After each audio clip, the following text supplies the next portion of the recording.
नमस्कार भाइ बहिनीहरू, आजको कक्षामा यहाँहरूलाई हार्दिक स्वागत छ। आज हामी नेपाली पाठ्य पुस्तक अन्तर्गत रहेको पाठ 6 खोला शीर्षकको कविता छलफल गर्दैछौँ। आज हामी छलफलका क्रममा यस कविताभित्र रहेर पहिलो श्लोक, दोस्रो श्लोक सस्वर वाचन गर्ने, शब्द उच्चारणको अभ्यास, शब्दार्थको अभ्यास, वाक्य रचनाको अभ्यास र केही प्रश्नोत्तरको अभ्यास गर्नेछौँ। तपाईहरू सबैजनाले आफ्ना पाठ्य पुस्तकहरू पल्टाउनुहोस् है त। सबैले पल्टाउनु होला।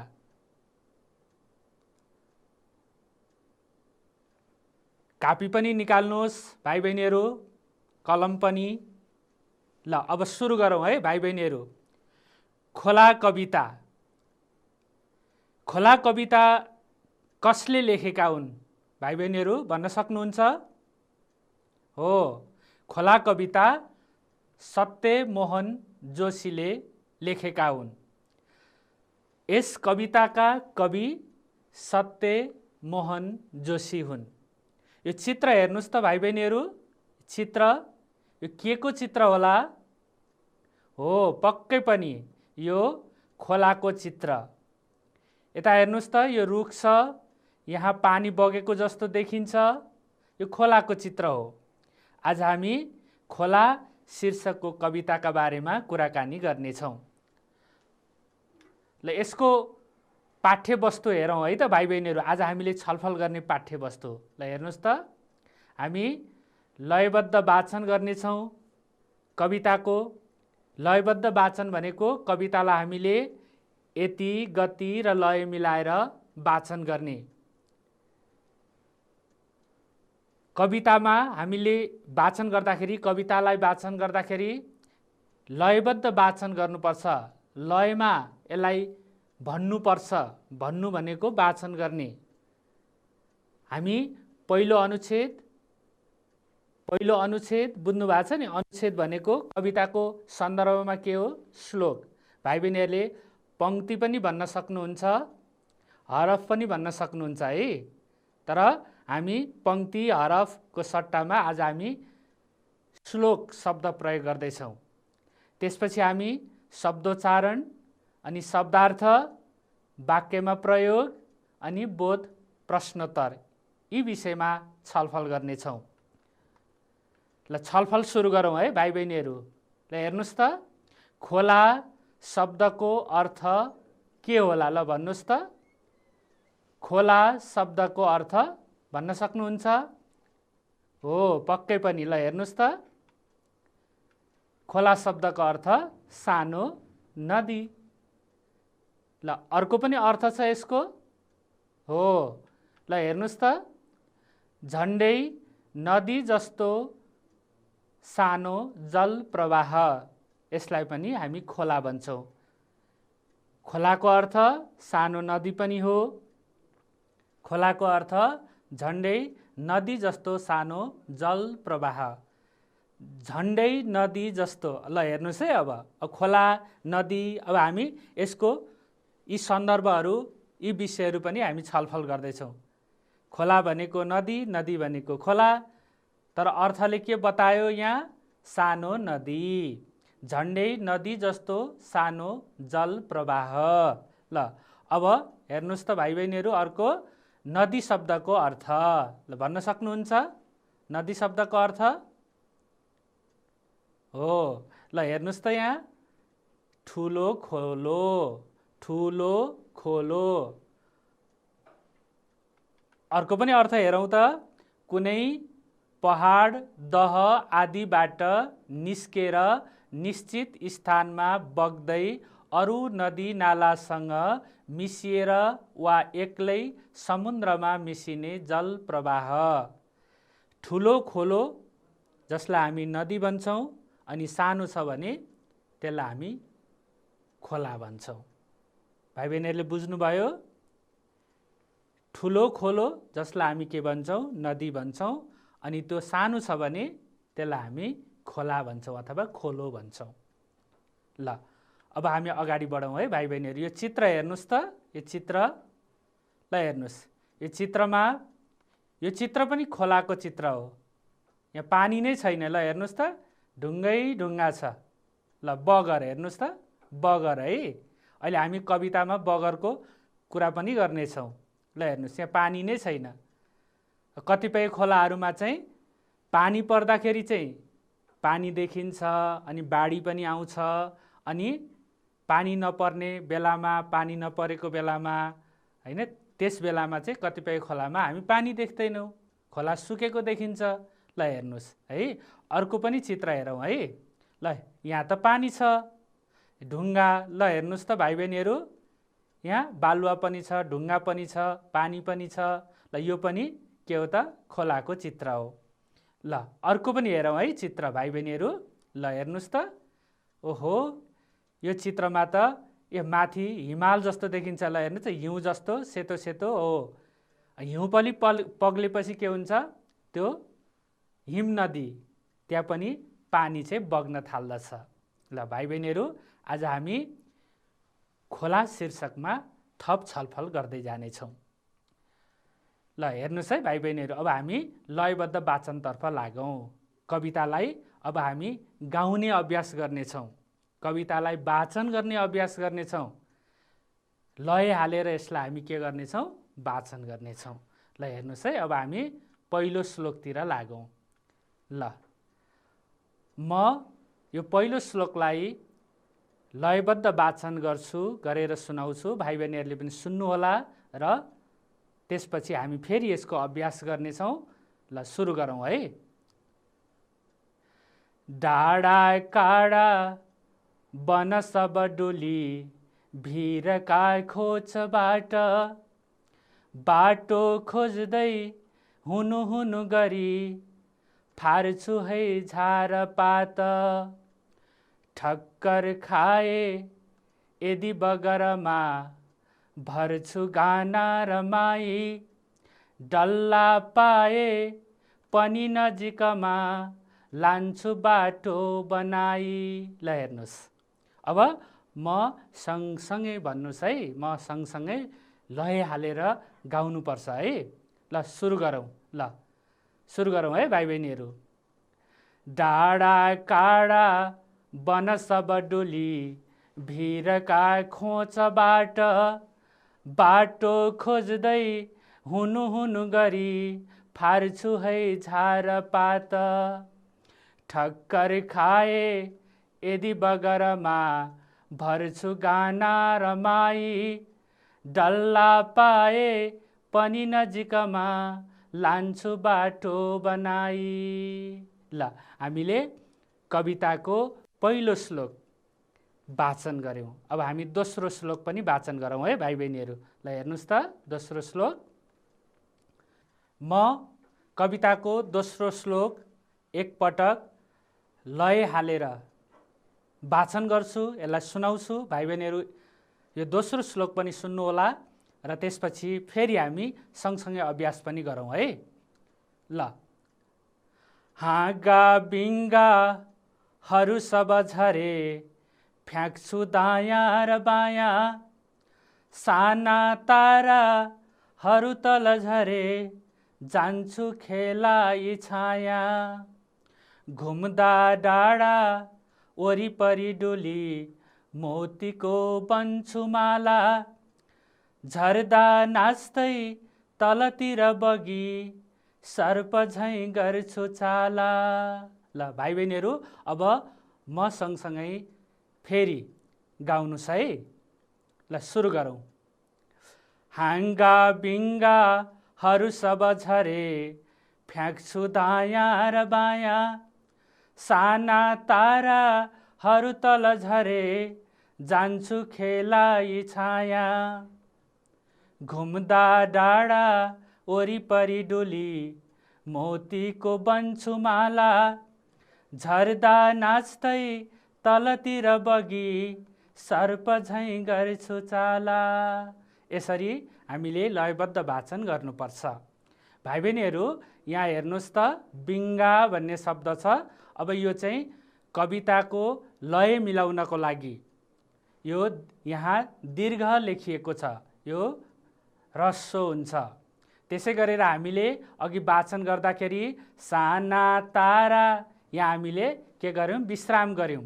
तर यहाँ ताराहरू भनेर जोडिएर आएको छ यो शब्द, हेर्नुहोस् है। तर हामीले यसलाई अघि उच्चारण गर्दाखेरि, अघि वाचन गर्दाखेरि के भन्यौँ त, साना ताराहरू तल झरे, यसरी भन्यौँ हामीले।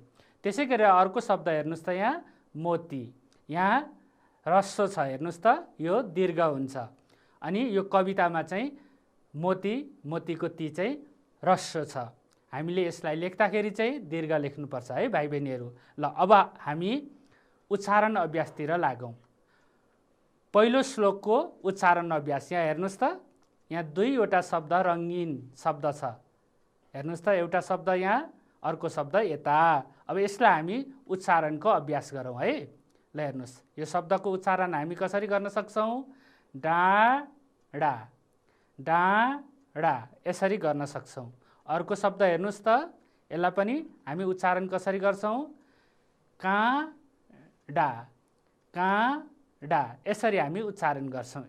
अब त्यसै गरेर अर्को शब्द हेरौँ है त, पहिलो श्लोकभित्रै अर्को शब्द यहाँ हेर्नुहोस् त, यहाँ रङ्गीन गरिएको छ। अब यी दुईवटा शब्दलाई हामी उच्चारण अभ्यास गर्दैछौँ। ल हेर्नुहोस्, पहिलो शब्द छ, यसको उच्चारण हामी के गर्छौँ, भिर भन्छौँ, भिर। तर अघि हामीले कविता पढ्दाखेरि के भन्यौँ, भिरका भन्यौँ हामी, भिरका भन्यौँ हामी है अघि।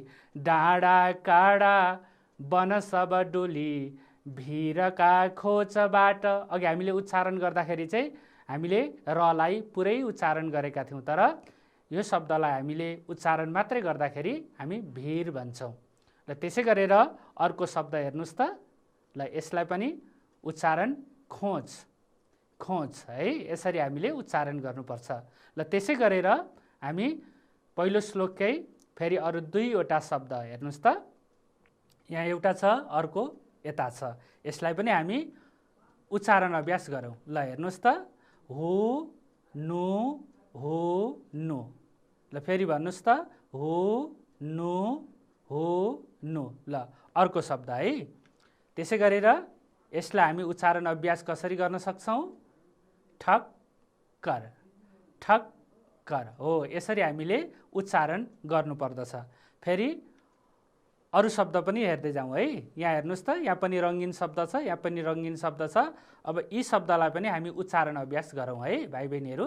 ल अब यसलाई हामी उच्चारण गर्दा बगर, बगर भन्छौँ। अघि कवितामा हेर्नुहोस् त, ठक्कर खाए यदि बगरमा, बगरमा, अघि हेर्नुहोस् त भाइ बहिनीहरू, हामीले पुरै उच्चारण गरेका थियौँ। यो रलाई पनि हामीले पुरै र उच्चारण गरेका थियौँ, तर हामीले बगर भन्छौँ। शब्द उच्चारण गर्दा चाहिँ बगर भन्छौँ। त्यसै गरेर अर्को शब्द हेर्नुहोस् त, यसलाई पनि हामी उच्चारण अभ्यास गर्दाखेरि कसरी गर्नुपर्छ, डल्ला, डल्ला, हो, यसरी हामीले उच्चारणको अभ्यास गर्दै जानुपर्छ है भाइ बहिनीहरू। अब हामी शब्दार्थको अभ्यास गर्दैछौँ। पक्कै पनि भाइ बहिनीहरूले अघि कवितालाई वाचन गर्ने क्रममा, पहिलो श्लोक दोस्रो श्लोकलाई वाचन गर्ने क्रममा केही नयाँ शब्दहरू भाइ बहिनीहरूका लागि, अर्थ भन्न नसक्ने नयाँ शब्द, अर्थ नजानेका नयाँ शब्द, हामी कठिन शब्द पनि भन्न सकौँला है। त्यसकारण यी शब्दहरूको पनि हामी अब अर्थको चाहिँ पहिचान अथवा अर्थ थाहा पाउने कुरा हामी गर्दैछौँ। पहिचान भनेको पत्ता लगाउने, थाहा पाउने है। अब पक्कै पनि भाइ बहिनीहरूले टिपोट गरिसक्नु भएको छ ती शब्दहरू। अब हामी ती शब्दहरूको बारेमा कुराकानी गर्नेछौँ। अब मैले यहाँ नमुनाको रूपमा केही शब्दहरू टिपोट गरेर पनि ल्याएको छु। भाइ बहिनीहरूले टिपेका शब्द र यहाँ मैले प्रस्तुत गर्ने शब्द हेरौँ है, कतिको मिल्छ है। ल हेर्नुहोस् त, यता शब्द छ अनि यतापट्टि अर्को अर्थ छ। ल पहिलो शब्द छ भिर, यसको उच्चारण ल हेर्नुहोस् त, ठाडो र एकदम भिरालो परेको ठाउँ पहरो। ल यसको अर्थ है, भिरको अर्थ हेर्नुहोस् त, ठाडो र एकदम भिरालो परेको ठाउँ पहरो हो। ल अब यो शब्दको अर्थ हेर्नुहोस् त, खोज। ल भन्न सक्नुहुन्छ भाइ बहिनीहरू? हो, पक्कै पनि। ल हेर्नुहोस् त, यसको अर्थ दुई पहाडका बीचको गहिरो र साँघुरो ठाउँ। दुई पहाडका बीचको गहिरो र साँघुरो ठाउँ। र त्यसै गरेर अर्को शब्द हेर्नुहोस् त, हुनु हुनु। यसको अर्थ भन्न सक्नुहुन्छ? हो, ल हेर्नुहोस् त, खोला आदि सुसाएको आवाज। खोला आदि सुसाएको आवाज, पानी बग्दाखेरि खोला सुसाएको आवाज है। त्यसै गरी अर्को शब्द हेर्नुहोस् त, बगर। ल यसको पनि अर्थ भन्न सक्नुहुन्छ? हो, ल ठ्याक्कै मिलाउनु भयो है। ल हेर्नुहोस् त, नदीका दायाँ बायाँ किनाराको बलौटे जमिन। नदीका दायाँ बायाँ किनाराको बलौटे जमिन। ल त्यसै गरेर भाइ बहिनीहरू अर्को शब्द छ डल्ला। ल यसको पनि अर्थ हेरौँ है। ल माटो आदिको ढिको। माटो आदिको ढिको। यसरी हामीले शब्दको अर्थ पनि बुझ्न सक्छौँ। ल त्यसै गरेर भाइ बहिनीहरू अब हामी वाक्यमा प्रयोग गर्नेतर्फ लागौँ है। ल हेर्नुहोस् त, डाँडा काँडा, त्यसपछि खोज, त्यसपछि हुनु हुनु, त्यसपछि बगर, त्यसपछि डल्ला। ल वाक्य बनाउनुहोस् है सबैजनाले। सक्नुहुन्छ? सबैजनाले बनाउनुहोस् है। हो, ल हेरौँ है त। अब मैले पनि यहाँ नमुना वाक्य बनाएर ल्याएको छु, हेरौँ है भाइ बहिनीहरू। ल हेरौँ त। पहिलो शब्द छ डाँडा काँडा। हाम्रा बा आमाका सन्तानले डाँडा काँडा ढाकेका छन्। ओहो, ल हेर्नुहोस् त, बा आमाका सन्तानले डाँडा काँडा ढाकेका छन् भनेपछि ती सन्तानहरू चारैतिर फैलिएका छन्। पल्लो गाउँतिर गए पनि आफन्त भेटिनुहुन्छ, अर्को गाउँतिर गए पनि भेटिनुहुन्छ, डाँडा काँडा ढाकेका छन् है। यसरी पनि हामीले वाक्य रचना गर्न सक्छौँ। ल अर्को शब्द हेर्नुहोस् त, खोज। ल काली गण्डकी नदी संसारकै गहिरो खोज बनाएर बगेको छ। काली गण्डकी नदी। ल हेर्नुहोस् त, यसरी हामीले वाक्य रचना गर्न सक्छौँ है। मौलिक खालको वाक्य रचना, वाक्यमा प्रयोग है। रचना भनेको त्यसलाई प्रयोग गर्ने, बनाउने भनेको। ल त्यसै गरेर अर्को शब्द हेर्नुहोस् त, हुनु हुनु। यसको पनि वाक्य रचनाको नमुना हेरौँ है। वर्षाका बेला नदीबाट हुनु हुनुको आवाज आउँछ। वर्षाका बेला नदीबाट हुनु हुनुको आवाज आउँछ। अथवा नदी चाहिँ हुनु हुनु गर्दै के गर्छ, निरन्तर बगिरहन्छ। यसरी पनि हामीले वाक्य रचना गर्न सक्छौँ। त्यसै गरेर अर्को शब्द है, बगर। ल यसको पनि नमुना हेरौँ है त। खोलाको बाढी पसेर खेत नै बगर बनाइदियो। ल हेर्नुहोस् त, खोलाको चाहिँ खोलामा बाढी आयो, अनि बाढी चाहिँ खेतमा पस्यो, अनि खेत चाहिँ बगर भयो। यसरी हामीले पनि वाक्य बनाउन सक्छौँ। ल त्यसै गरेर अर्को शब्द छ डल्ला। यसको पनि नमुना हेरौँ है। म लसुन रोप्नका लागि बारीका डल्ला फुटाउँदैछु। हो, बारी खन्दा, खेत खन्दा त्यहाँ डल्ला निस्किन्छ, त्यो डल्लालाई हामीले के गर्नुपर्छ, फुटाउनुपर्छ। हो, यसरी नै भाइ बहिनीहरूले मौलिक वाक्य बनाउन सक्नुहुनेछ, आफ्नै खालको वाक्य बनाउन सक्नुहुनेछ। तर वाक्यमा प्रयोग गर्दाखेरि वाक्यले चाहिँ अर्थ दिनुपर्छ है भाइ बहिनीहरू। ल अब हामी अगाडि बढौँ है। ल हेर्नुहोस् त, यहाँ कविता छ। खाली ठाउँमा उपयुक्त शब्द भरी कविता पुरा गर्नुहोस् भनिएको छ र यहाँ कविता दिएको छ। तर यहाँ खाली पनि छ। ल हेर्नुहोस् त, यहाँ पनि खाली छ, यहाँ पनि खाली छ। ल यहाँ चाहिँ यो कवितामा यहाँ कुन शब्द राख्दाखेरि यो कविता हामीले चाहिँ पुरा गर्न सक्छौँ है त। ल हेर्नुहोस् त, भन्न सक्नुहुन्छ भाइ बहिनीहरू? हो, ल पहिलो शब्द भन्नुहोस् त, डाँडा काँडा। हो, वन सब डुली, अनि भिरका खोचबाट, त्यसपछि बाटो, अनि के हुन्छ, खोज्दै हुनु हुनु गरी फार्छु है झारपात। ओहो, कस्तो राम्रो। ल त्यसै गरेर भन्दै जानुहोस् है। ठक्कर खाए यदि, हो यदि बगरमा भर्छु गाना हो रमाई डल्ला पाए पनि नजिकमा लान्छु बाटो बनाई हो। यसरी नै त्यहाँ छुटेका शब्दहरू हामीले राख्दाखेरि है खाली ठाउँमा ती शब्दहरूलाई हामीले उपयुक्त तरिकाले उपयुक्त शब्द ठिक ठाउँमा हामीले लेख्यौँ भने अनि कविता के हुन्छ पुरा हुन्छ। यसरी हामीले कवितालाई पनि पुरा गर्न सक्छौँ। ल अब त्यसै गरेर भाइ बहिनीहरू अब हामी शुद्ध शब्द छान्ने अभ्यास गरौँ है। यहाँ हेर्नुहोस् त यहाँ बन दिएको छ, यहाँ पनि बन छ, यता डुली छ, यहाँ पनि डुली छ, यहाँ हैन यहाँ हेर्नुहोस् त यदि छ हैन यहाँ पनि के छ यदि छ, यहाँ बगर छ, यहाँ बगर छ, यहाँ नजिक यता पनि नजिक। ल कुन शब्द हेर्नुहोस् त शुद्ध शब्द कुन शब्द हो ल भन्न सक्नुहुन्छ? ल लेख्नुहोस् है कुन शब्द हो। ल बन बन मध्ये कुन वन ठिक हो ल ठ्याक्कै मिलाउनु भयो है तपाईँले। ल यो वन शुद्ध शब्द भयो। अर्को डुली हो। ल हेर्नुहोस् त यो डुली शुद्ध भयो। अर्को ल यो यदि शुद्ध भयो। अर्को ओहो ल बगर यो पनि मिल्यो। ल अर्को हो नजिक यो पनि मिल्यो। यसरी हामीले शुद्ध शब्द पनि थाहा पाउन सक्छौँ। ल अब हामी भाइ बहिनीहरू कविताको दोस्रो श्लोकको उच्चारण अभ्यासतिर लाग्छौँ। ल हेर्नुहोस् त यहाँ कविताको दोस्रो श्लोक छ। यहाँ रङ्गीन शब्द दुईटा। ल हेर्नुहोस् त दुईवटा रङ्गीन शब्द रङ्गीन गरिएको है। शब्द फेरि रङ्गीन होइन कि रातो गरिएको छ नि हो त्यसलाई हामीले रङ्गीन शब्द भनेको है बुझ्नको लागि। ल हेर्नुहोस् त अब पहिलो शब्दलाई हामीले यसलाई कसरी उच्चारण गर्छौँ हाँगा हाँगा है यसरी हामी उच्चारण गर्छौँ। अर्को हेर्नुहोस् त यसलाई हामी कसरी गर्छौँ बिगा बिगा है हामीले हाँगा बिङ्गा भन्छौँ। यसरी हामी उच्चारण गर्छौँ। ल हेर्नुहोस् त यहाँ दीर्घ थियो अब यहाँ के छ ह्रस्व छ हो यसरी हामीले लेख्नुपर्छ। त्यसै गरेर अर्को शब्द हेरौँ है। अर्को यसलाई पनि हामी कसरी उच्चारण गर्ने हेर्नुहोस् त यहाँ दुईवटा शब्द छ यहाँ रङ्गीन। ल यसलाई पनि हामी उच्चारण अभ्यास गरौँ है भाइ बहिनीहरू। ल पहिलो शब्द यसलाई कसरी गर्छौँ फ्याक छु। अर्को शब्द हेर्नुहोस् त यसलाई कसरी गर्छौँ ओ रि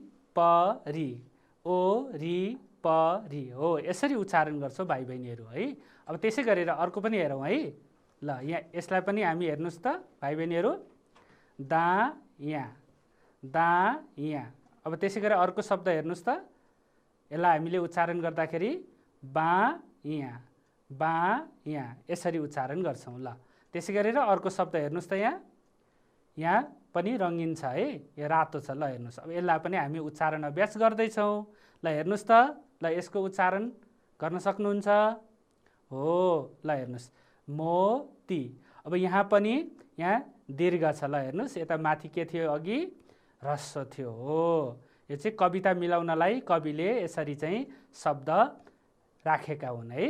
अनि यसको शुद्ध रूप चाहिँ यो हो। ल यसलाई हामी उच्चारण गर्दाखेरि मोती हामीले उच्चारण गर्दा चाहिँ दीर्घ उच्चारण गर्दैनौँ है ह्रस्व उच्चारण गर्छौँ। त्यसै हुनाले ती हामी उच्चारण गर्छौँ छोटोमा। त्यसै गरेर अर्को हेर्नुहोस् त सर्प हो यसरी हामीले उच्चारण अभ्यास पनि गर्न सक्छौँ भाइ बहिनीहरू। ल अब हामी शब्दार्थतर्फ लागौँ है।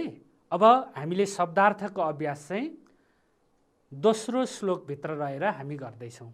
शब्दार्थ भनेको शब्दको अर्थको खोजी गर्ने। ल पक्कै पनि भाइ बहिनीहरूले आफूलाई अर्थ थाहा नभएका शब्दहरू टिपोट गरिसक्नु भएको छ लेखिसक्नु भएको छ। ल अब हामी छलफल गरौँ है। हेरौँ त यता शब्द अर्कोतर्फ अर्थ। ल शब्दमा पहिलो शब्द छ हाँगा यसको अर्थ रुखबाट निस्केका साना तिना डाँठ त्यसलाई हामी के भन्छौँ हाँगा भन्छौँ। अर्को हेर्नुहोस् त बिङ्गा यसलाई हामी उच्चारण गर्दा के अरे अर्थ भन्दाखेरि के भन्छौँ हाँगाबाट निस्केको अर्को सानो हाँगो झिझा। ल हेर्नुहोस् त अब भाइ बहिनीहरूलाई त थाहा भइसक्यो हाँगा के हो बिङ्गा के हो। हाँगा के हो सुरुमा निस्केको डाँठ अनि त्यसबाट पनि फेरि निस्क्यो भने त्यो फेरि के भयो बिङ्गा भयो। ल यसै गरेर हेर्नुहोस् त अर्को शब्द छाया। रुखपात आदिले घामलाई छेक्दा पर्न गएको ओझेल, यसलाई हामी के भन्छौँ छाया भन्छौँ। ल त्यसै गरेर अर्को शब्द भन्न सक्नुहुन्छ भाइ बहिनीहरू?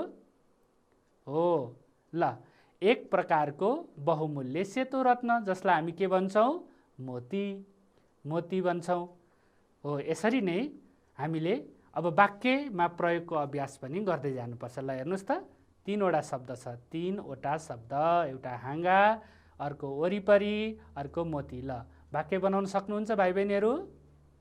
हो ल कस्तो राम्रो। ल बनाउनुहोस् है, सबैजनाले बनाउनुहोस् है। ल मैले पनि यहाँ नमुना वाक्य लिएर आएको छु, म नमुना वाक्य यहाँ प्रस्तुत गर्दैछु है त। ल हेरौँ है त भाइ बहिनीहरू। ल पहिलो शब्द छ हाँगा। ल भन्नुहोस् त, सुनाउनुहोस् त यो। हो ल चरा रुखको हाँगामा बसेको छ, चरा रुखको हाँगामा बसेको छ। अर्को शब्द वरिपरि। ल भन्नुहोस् त वाक्य, मेरो घरको वरिपरि खुला ठाउँ छ, मेरो घरको वरिपरि खुला ठाउँ छ। त्यसै गरेर अर्को शब्द हेर्नुहोस् त मोती, यसलाई पनि वाक्य बनाउनु त। ल हो बनाउन सक्नुहुन्छ है। मोतीको माला किन्न धेरै पैसा पर्दछ। ओहो मोतीको माला किन्न धेरै पैसा पर्दछ भनेपछि यो त बहुमूल्य रहेछ। यसरी हामीले वाक्यमा प्रयोग पनि गर्न सक्छौँ है भाइ बहिनीहरू। ल हामी अब थप अभ्यास गर्दै जाउँ है, छलफल गर्दै जाउँ। ल हेर्नुहोस् त शुद्ध शब्द पहिचान गर्नुहोस् त भाइ बहिनीहरू। यहाँ छ छाया छाया, वरिपरि वरिपरि, अर्को छ मोती मोती, सर्प झैँ सर्प झैँ। ल कुन शब्द शुद्ध होला? हो ल पहिलो शब्द भन्नुहोस् त। ल ठ्याक्कै मिलाउनु भयो है। हो छाया, दोस्रो हो वरिपरि, अनि तेस्रो शब्द हो मोती, अनि अर्को शब्द शुद्ध शब्द सर्प झैँ। झैँलाई हामीले छुट्याएर लेख्नुपर्छ है भाइ बहिनीहरू। ल यसरी हामीले शुद्ध शब्द पनि छानेर लेख्न सक्छौँ। ल अब हामी फेरि थप अभ्यास गरौँ है। यहाँ शब्द र अर्थबीच जोडा मिलाउनुहोस् भनेर दिएको छ। ल भाइ बहिनीहरूले जोडा मिलाउनुहोस् है त। यता शब्द छ, यता अर्थ छ। ल अघि भाइ बहिनीहरूले शब्द अर्थ पढिसक्नु भएको छ, छलफल गरिसक्नु भएको छ। ल त खोज, हुनु हुनु, अनि डल्ला, बिङ्गा, अनि छाया। ल खोजको अर्थ के होला हेर्नुहोस् त। ल भन्नुहोस् त। हो दुई पहाडका बिचको गहिरो र साँघुरो ठाउँ। हुनु हुनुको खोला आदि सुसाएको आवाज। त्यसै गरेर डल्लाको हेर्नुहोस् त माटो आदिको ढिको, अनि बिङ्गाको हेर्नुहोस् त हाँगाबाट निस्केको अर्को सानो हाँगो अथवा झिझो। ल छायाको रुखबाट रुखपात आदिले घामलाई छेक्दा पर्न गएको ओझेल। हो यसरी हामीले शब्द अर्थ जोडा मिलाउनु पर्छ है भाइ बहिनीहरू। ल त्यसै गरेर हामी थप छलफल गर्दै जाउँ है। ल हेर्नुहोस् त खाली ठाउँमा उपयुक्त शब्दहरू भरी कविता पुरा गर्नुहोस्। यहाँ त हेर्नुहोस् त दुईवटा शब्द दिएका छन् अनि बाँकी सबै खाली छ। ल यसलाई भर्न सक्नुहुन्छ, कविता पुरा गर्न सक्नुहुन्छ भाइ बहिनीहरू? हो ल सक्नुहुन्छ है। ल भन्दै जानुहोस्। ल भन्नुहोस् है। हाँगा बिङ्गाहरू हो सब झरे, फ्याँक्छु दायाँ र बायाँ, साना ताराहरू, अनि अरू भन्नुहोस् त तल झरे, जान्छु खेला यी छाया। ल अब फेरि हो ठ्याक्कै मिलाउनु भयो है। घुम्दा डाँडा वरिपरि डोली, मोतीको बन्छु माला, अनि फेरि भन्नुहोस् त। हो झर्दा नाच्दै तलतिर बगी, सर्प झैँ गर्छु चाला। हो यसरी हामीले चाहिँ कवितालाई पुरा गर्न सक्छौँ। हो अब हामी फेरि छलफल गर्दै जाउँ है भाइ बहिनीहरू। ल ठिक र बेठिक छुट्याउनु छ है त। यहाँ 5वटा प्रश्न छ। ल हेर्नुहोस् त खोलाले हाँगा बिङ्गाहरू बगाउँदैन। खोला डाँडा वरिपरि डुल्दछ। भिरका खोजबाट मात्र खोला बहन्छ। खोला डाँडा वरिपरि घुम्दा मोतीको माला जस्तै बन्छ। खोला तलबाट माथितिर बग्दछ। ल भन्नुहोस् है त अब। ल यो क नम्बर हो है भाइ बहिनीहरू।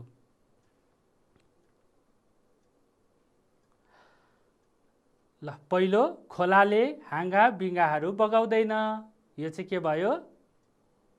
बेठिक भयो है, बगाउँछ नि। दोस्रो हेर्नुहोस् त, खोला डाँडा वरिपरि डुल्दछ। यो वाक्य ठिक भयो। त्यसै गरेर ग नम्बर हेर्नुहोस् त, ग हेर्नुहोस् त, हो बेठिक। ल कति छिटो भन्नुभयो है। भिरका खोजबाट मात्र खोला बहन्छ है, त्यहाँबाट मात्रै बहन्छ त होइन नि, अन्तबाट पनि बहन्छ। बेठिक है। त्यसै गरेर खोला डाँडा वरिपरि घुम्दा मोतीको माला जस्तै बन्छ। ठिक।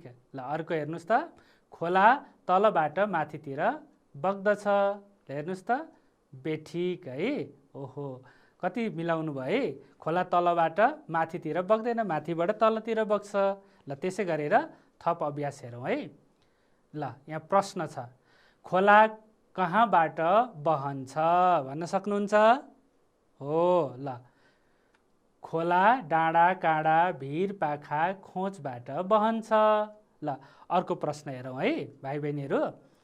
खोलाले हाँगा बिङ्गालाई के गर्दछ? हो, खोलाले हाँगा बिङ्गालाई दायाँ र बायाँ फ्याँक्दछ। त्यसै गरेर अर्को हेरौँ है। ल खोला डाँडा वरिपरि घुम्दा के को माला बन्छ? ल भन्नुहोस् त। हो, खोला डाँडा वरिपरि घुम्दा मोतीको माला बन्छ। हो, यसरी नै हामीले छलफल गर्दै जानुपर्छ। भाइ बहिनीहरू, आजको कक्षामा हामीले खोला कविताभित्र रहेर पहिलो श्लोक र दोस्रो श्लोकलाई हामीले वाचन गऱ्यौँ। त्यसपछि उच्चारण, शब्दार्थ, वाक्य रचना अनि विभिन्न अभ्यासहरू पनि गऱ्यौँ।